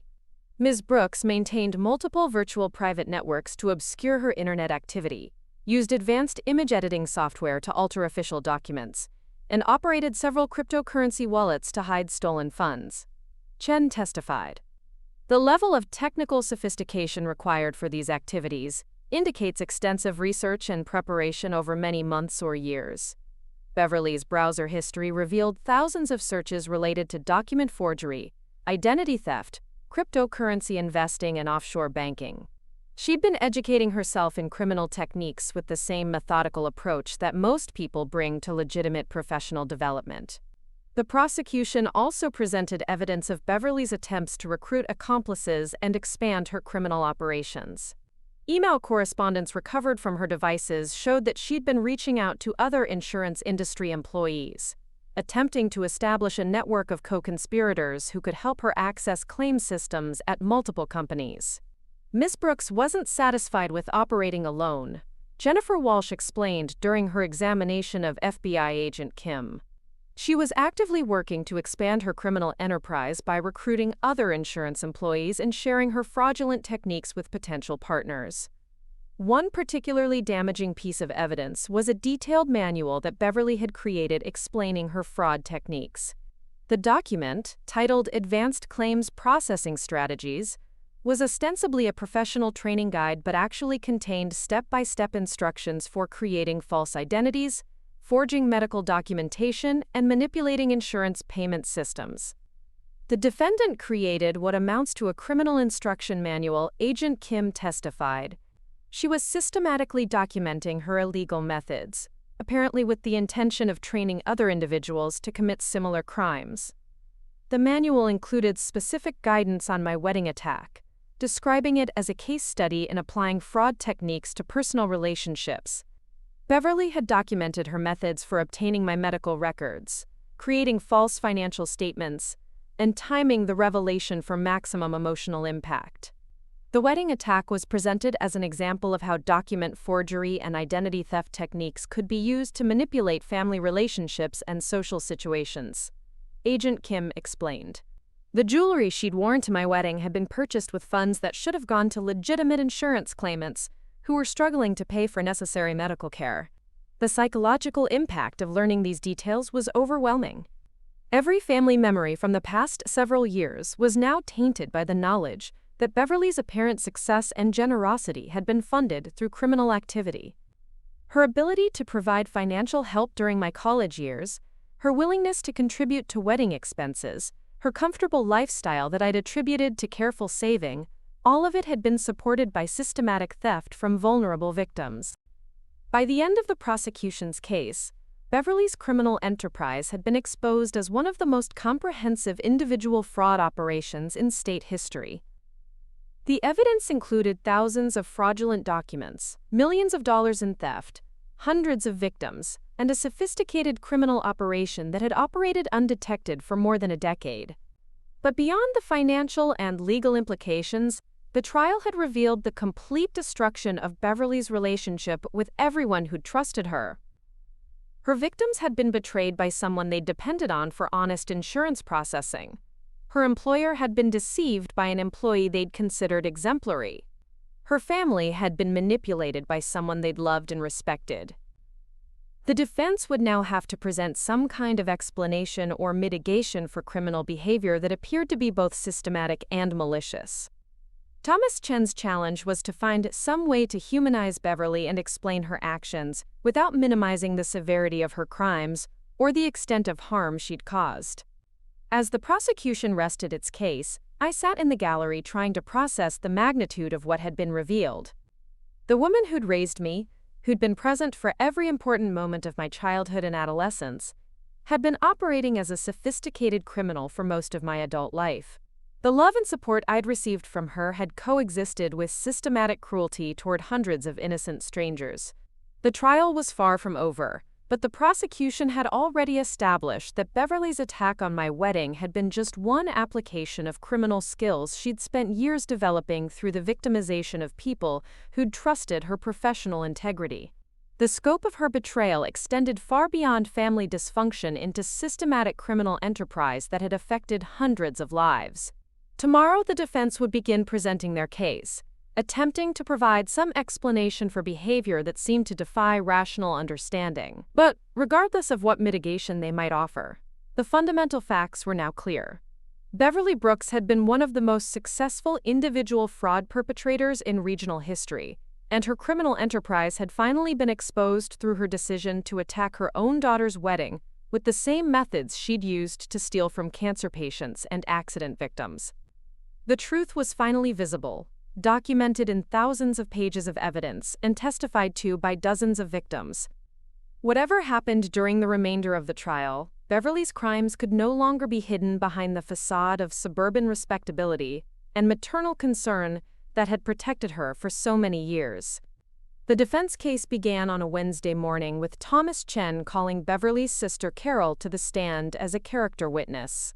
It was a risky strategy given the overwhelming evidence of criminal activity, but Chen was attempting to establish some foundation for mitigation by showing that Beverly had been capable of normal human relationships outside her criminal enterprise. Carol's testimony was brief and uncomfortable. She described Beverly as a devoted mother and sister who had helped family members through various crises over the years. But under cross-examination by Jennifer Walsh, Carol was forced to acknowledge that she'd had no knowledge of Beverly's criminal activities and that much of Beverly's apparent generosity had likely been funded through stolen money. "Ms. Brooks, you testified that your sister helped you financially when your husband lost his job in 2019, Jennifer said. Are you aware that during that same time period, the defendant was processing fraudulent insurance claims totaling more than $200,000? Carol's face crumpled as she realized that Beverly's assistance during her family's crisis had been funded through theft from other families facing similar hardships. The defense's attempt to humanize Beverly through family testimony backfired by highlighting the moral contradiction at the heart of her criminal behavior. The next witness was Dr. Rebecca Foster, a psychiatrist who had evaluated Beverly extensively during her pretrial detention. Dr. Foster's testimony was meant to provide psychological context for Beverly's criminal behavior, but her clinical assessment was damaging rather than mitigating. Ms. Brooks demonstrates classic characteristics of narcissistic personality disorder with antisocial features, Dr. Foster testified. She shows a profound inability to empathize with people outside her immediate family circle, viewing strangers as resources to be exploited rather than individuals deserving moral consideration. Under Chen's questioning, Dr. Foster explained that Beverly's psychological profile suggested someone who could compartmentalize her behavior to an extreme degree, maintaining normal family relationships while simultaneously victimizing hundreds of strangers without apparent remorse or internal conflict. The defendant appears to have viewed her criminal activities as a form of problem-solving rather than ethical violation, Dr. Foster continued. She saw insurance systems as obstacles to overcome rather than legitimate protections for vulnerable people. Her attack on her daughter's wedding represents the same mindset applied to family relationships, removing obstacles to maintain control. The psychological testimony was intended to explain Beverly's behavior, but it actually reinforced the prosecution's argument that she was a sophisticated criminal who had made calculated choices rather than someone whose poor judgment had escalated into criminal activity. Dr. Foster's evaluation suggested that Beverly was likely to reoffend if given the opportunity, making lengthy imprisonment necessary for public protection. Chen's most significant challenge was Beverly herself. The defense team had been debating whether to have her testify, knowing that any appearance under oath would expose her to devastating cross-examination about specific criminal acts. But Beverly had insisted on speaking, apparently believing she could somehow explain her actions in a way that would generate sympathy or understanding. When Beverly took the stand, the courtroom fell completely silent. This was the moment everyone had been waiting for, the opportunity to hear directly from someone whose criminal behavior had defied rational explanation. Beverly wore a conservative blue dress that her attorneys had selected to project remorse and respectability, but her appearance couldn't obscure the weight of evidence against her. Chen began with basic biographical information, establishing Beverly's background as a single mother who had worked hard to provide for her family, while building a successful career in insurance. The narrative was designed to present her as someone whose life had taken a wrong turn, rather than a career criminal who had systematically planned her illegal activities. "Beverly, can you tell the jury about your relationship with your daughter Natalie?" Chen asked. "I love Natalie more than anything in the world," Beverly replied, her voice shaking slightly. "Everything I did was motivated by concern for her welfare. I know my methods were wrong, but my intentions were to protect her from what I believed was a mistake." It was exactly the wrong answer. By focusing on her intentions rather than acknowledging the criminal nature of her actions, Beverly was demonstrating the same lack of empathy and accountability that had characterized her behavior throughout the investigation. She was still trying to reframe systematic criminal activity as misguided maternal concern. Chen attempted to guide Beverly through an explanation of how her legitimate work activities had gradually evolved into criminal behavior, but Beverly's responses continued to minimize her actions and avoid taking full responsibility for the harm she'd caused. "I never intended for anyone to be hurt," Beverly said when asked about the insurance fraud victims. "I was just trying to process claims efficiently and solve problems within the system. I didn't realize that some of my shortcuts were crossing legal boundaries." The testimony was disastrous for the defense because Beverly couldn't acknowledge the systematic nature of her criminal activities without incriminating herself further, but her attempts to minimize her behavior made her appear callous and unremorseful. She was trapped between legal strategy and psychological denial. Jennifer Walsh's cross-examination was methodical and devastating. Rather than attacking Beverly emotionally, she simply walked through the evidence systematically, forcing Beverly to confront specific criminal acts with yes or no questions that left no room for rationalization or excuse. Ms. Brooks, did you or did you not create false medical records using your daughter's name? Yes, but, Ms. Brooks, did you or did you not illegally access confidential patient records from multiple medical practices? I was trying to verify. Ms. Brooks, did you or did you not maintain offshore bank accounts containing more than $800,000 in stolen insurance funds? Each question built on the previous one, creating a cumulative impact that demolished any claim of innocent mistake or gradual escalation.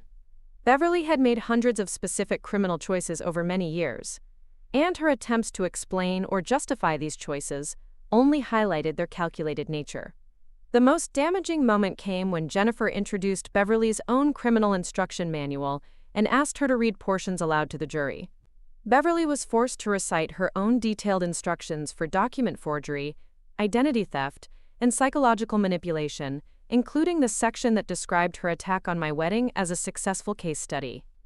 Did you write these instructions for creating false identities? Jennifer asked. Yes. Did you write this analysis of how to manipulate family relationships through document forgery? Yes. Did you describe your attack on your daughter's wedding as a training exercise for other potential criminals? Beverly's voice was barely audible. Yes. The cross-examination continued for 2 full days, with Jennifer systematically dismantling every aspect of Beverly's defense narrative. By the time Beverly stepped down from the witness stand, she had essentially confessed to every criminal charge, while demonstrating a complete lack of genuine remorse or understanding of the harm she'd caused. The defense's closing argument was an exercise in damage control. Chen acknowledged Beverly's guilt while arguing for the minimum possible sentence based on her lack of prior criminal history and her psychological disorders. He asked the jury to consider that Beverly's crimes had been motivated by mental illness rather than greed, and that lengthy imprisonment would serve no beneficial purpose. Beverly Brooks is guilty of serious crimes that have caused tremendous harm, Chen concluded.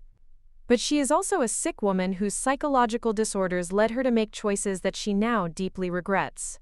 We ask for your mercy in recognizing that punishment should be balanced with the possibility of rehabilitation.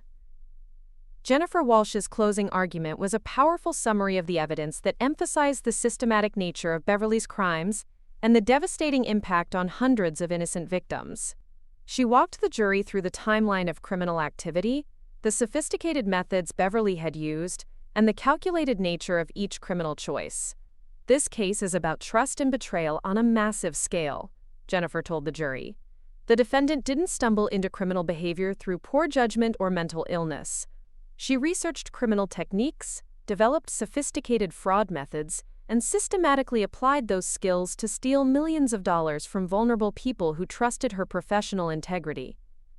Jennifer emphasized that Beverly's attack on my wedding had been just one application of criminal skills she'd spent years perfecting through the victimization of cancer patients, accident victims, and other innocent people who had depended on honest insurance processing. Beverly Brooks used her position of trust to systematically steal from people facing medical crises and financial hardship. Jennifer continued. She funded her comfortable lifestyle with money that should have gone to families trying to pay for their children's cancer treatment. She celebrated her daughter's engagement with jewelry purchased, using funds stolen from accident victims who couldn't afford necessary surgery. The prosecution's closing emphasized that Beverly's crimes represented a fundamental violation of the social contract that allows society to function. Insurance systems depend on honest processing of claims, families depend on truthful relationships, and employers depend on trustworthy employees. Beverly had systematically violated all of these dependencies for personal gain. The defendant has shown you exactly who she is through her own words and actions, Jennifer concluded. She is someone who views other people as resources to be exploited, obstacles to be removed, or tools to be manipulated. She has no genuine remorse for the harm she's caused, no real understanding of the devastation she's inflicted on hundreds of innocent families. She represents a clear and ongoing danger to any community that trusts her with access to confidential information or vulnerable people. The jury deliberated for less than 6 hours before returning with guilty verdicts on all 43 criminal counts. Beverly showed no visible reaction as the verdicts were read, sitting motionless at the defense table while the clerk announced conviction after conviction for fraud, identity theft, racketeering, and conspiracy charges. Judge Patricia Hernandez scheduled sentencing for June 20th, allowing time for victim impact statements and pre-sentence investigation. Beverly was remanded to custody immediately, and the courtroom slowly emptied as reporters rushed to file their stories about one of the most comprehensive white-collar crime convictions in state history. I felt strangely empty as Marcus and I left the courthouse. The guilty verdicts provided legal vindication, but they didn't erase the emotional devastation of learning that my mother had been a sophisticated criminal who had victimized hundreds of innocent people while maintaining the facade of loving family relationships. The weeks between conviction and sentencing were filled with victim impact statements from people whose lives had been devastated by Beverly's crimes. More than 60 victims submitted written statements, and 23 chose to speak at the sentencing hearing. Their stories painted a comprehensive picture of the human cost of Beverly's criminal enterprise. Patricia Valdez spoke about watching her daughter die while Beverly was stealing money that could have funded life-saving medical treatment. James Morrison described losing his home after Beverly denied his legitimate flood damage claim while processing fraudulent property claims for equivalent amounts. Maria Santos explained how Beverly's denial of her prescription medication coverage had forced her to choose between necessary cardiac medication and rent payments. Each victim impact statement reinforced the same theme. Beverly's crimes hadn't been victimless financial manipulation. They had caused real suffering to real families who had trusted the insurance system to provide legitimate protections they had paid for through premiums. The sentencing hearing was scheduled for a full day to accommodate all the victim statements and legal arguments. When Judge Hernandez called the court to order, the gallery was packed with victims, their families, legal observers, and media representatives. Beverly sat at the defense table looking smaller and more fragile than she had during the trial, the months of imprisonment having taken a visible toll. Thomas Chen presented a comprehensive mitigation argument focusing on Beverly's psychological disorders, her lack of prior criminal history, and her role as a grandmother whose lengthy imprisonment would impact innocent family members. He introduced letters from Beverly's elderly parents and several character witnesses who testified about her positive contributions to the community before her criminal activities were discovered. Your Honor, we ask for mercy in recognition that Ms. Brooks's crimes were aberrant behavior caused by untreated psychological disorders rather than calculated criminal enterprise, Chen argued. She has expressed genuine remorse for her actions and poses no ongoing threat to public safety if provided with appropriate mental health treatment. The defense asked for a sentence of 10 to 15 years, arguing that longer imprisonment would be purely punitive rather than serving any legitimate penological purpose. Chen emphasized Beverly's age and health issues, suggesting that she was unlikely to reoffend if given access to proper psychological treatment. Jennifer Walsh's sentencing argument systematically demolished the defense's mitigation claims. She pointed out that Beverly's crimes had demonstrated sophisticated planning and execution over many years, that her lack of prior arrests reflected successful evasion of law enforcement rather than good character, and that her statements during trial had shown no genuine remorse or understanding of the harm she'd caused. Ms. Brooks has shown this court exactly who she is through her own actions and testimony, Jennifer argued. She is someone who spent years researching criminal techniques, who systematically victimized hundreds of innocent people, who documented her criminal methods for the purpose of training other criminals, and who showed no genuine remorse even when confronted with overwhelming evidence of the harm she'd caused. The prosecution asked for the maximum possible sentence under federal guidelines, emphasizing that Beverly's sophisticated criminal enterprise warranted lengthy imprisonment both for punishment and for protection of the public. Jennifer argued that Beverly's age and health issues were irrelevant given the severity and duration of her criminal activities. Before announcing her sentence, Judge Hernandez allowed Beverly to make a final statement to the court. Beverly rose slowly, her orange detention uniform a stark contrast to the professional attire she'd worn throughout her career in insurance. "Your Honor, I want to apologize to everyone I've hurt through my actions," Beverly began. "I know that my methods were wrong, and I understand that people have suffered because of my poor choices. I accept responsibility for the harm I've caused, and I hope that someday I can find a way to make amends for the mistakes I've made." The statement was brief and felt rehearsed rather than genuine.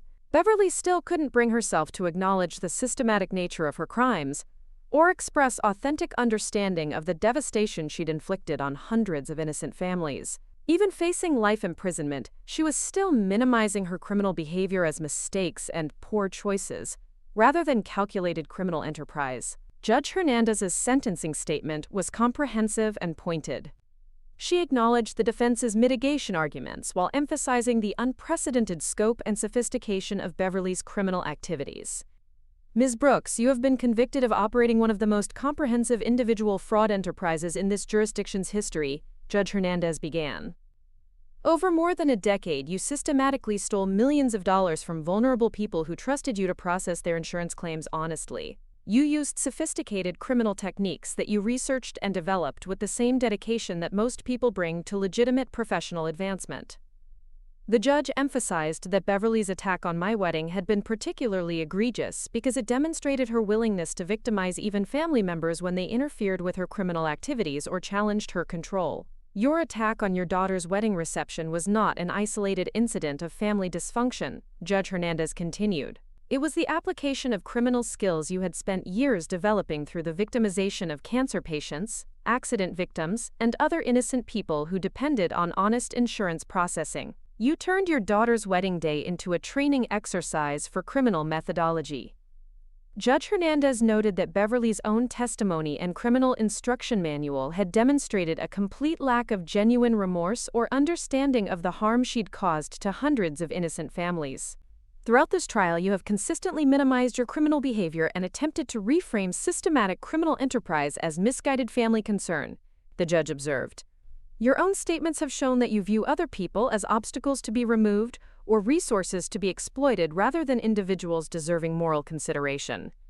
The sentence was devastating: life imprisonment without the possibility of parole on the racketeering charges, plus consecutive sentences totaling an additional 45 years on the fraud, identity theft, and conspiracy charges. Beverly would spend the rest of her life in federal prison with no possibility of release. "This sentence reflects the severity of your crimes, the sophistication of your criminal methods, and the devastating impact on hundreds of innocent victims," Judge Hernandez explained. "You have shown this court that you pose an ongoing danger to any community that provides you with access to confidential information or vulnerable people." Beverly showed no visible reaction as the sentence was announced.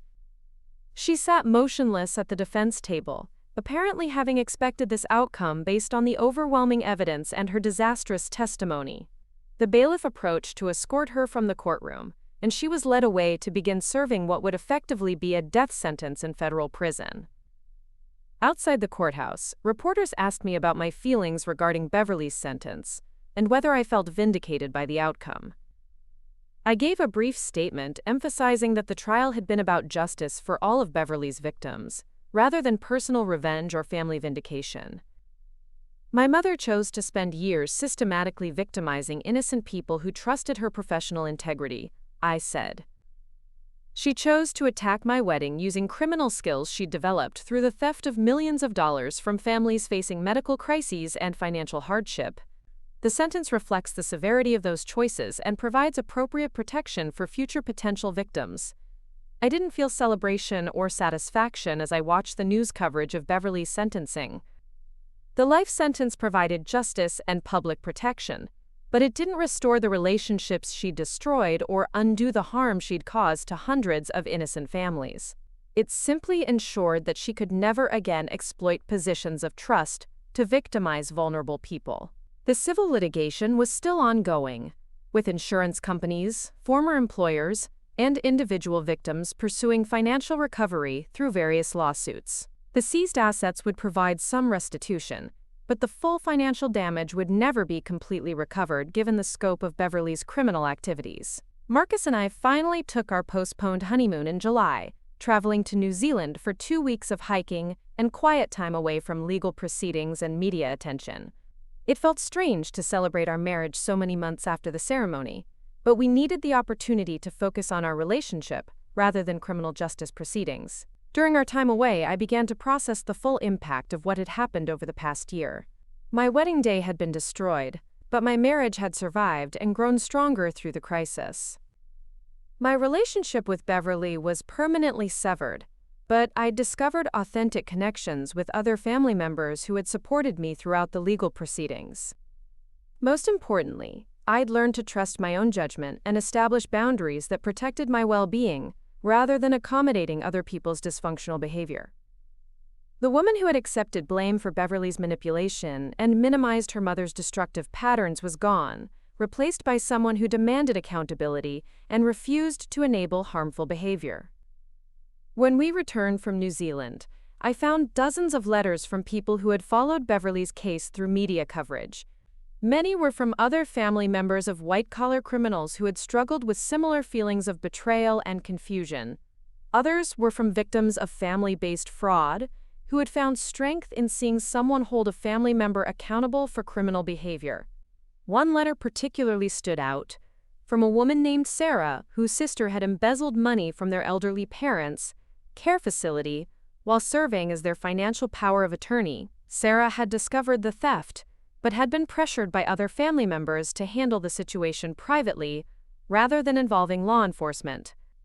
"Reading about your case gave me the courage to file charges against my sister," Sarah wrote. "I realized that protecting family members from the consequences of criminal behavior isn't actually love. It's enabling them to continue hurting innocent people. Thank you for showing that accountability and justice are more important than family loyalty when someone chooses to become a criminal." Letters like Sarah's reinforced my conviction that pursuing justice rather than family reconciliation had been the right choice. Beverly's criminal enterprise had been stopped, hundreds of victims had received some measure of justice, and other family members facing similar situations had been encouraged to hold their relatives accountable for criminal behavior. I also began receiving speaking requests from legal organizations, victim advocacy groups, and family counseling services. The case had become a landmark example of how sophisticated white-collar criminals exploit family relationships to avoid accountability, and how victims can break cycles of enablement and manipulation. The speaking engagements were emotionally challenging but ultimately therapeutic. Sharing my story helped other people recognize similar patterns in their own families, and hearing from audiences reinforced that Beverly's behavior represented criminal pathology rather than normal family dysfunction that could be resolved through better communication or compromise. 1 year after my wedding day, Marcus and I hosted a small anniversary celebration at our home with the friends and family members who had supported us throughout the legal proceedings.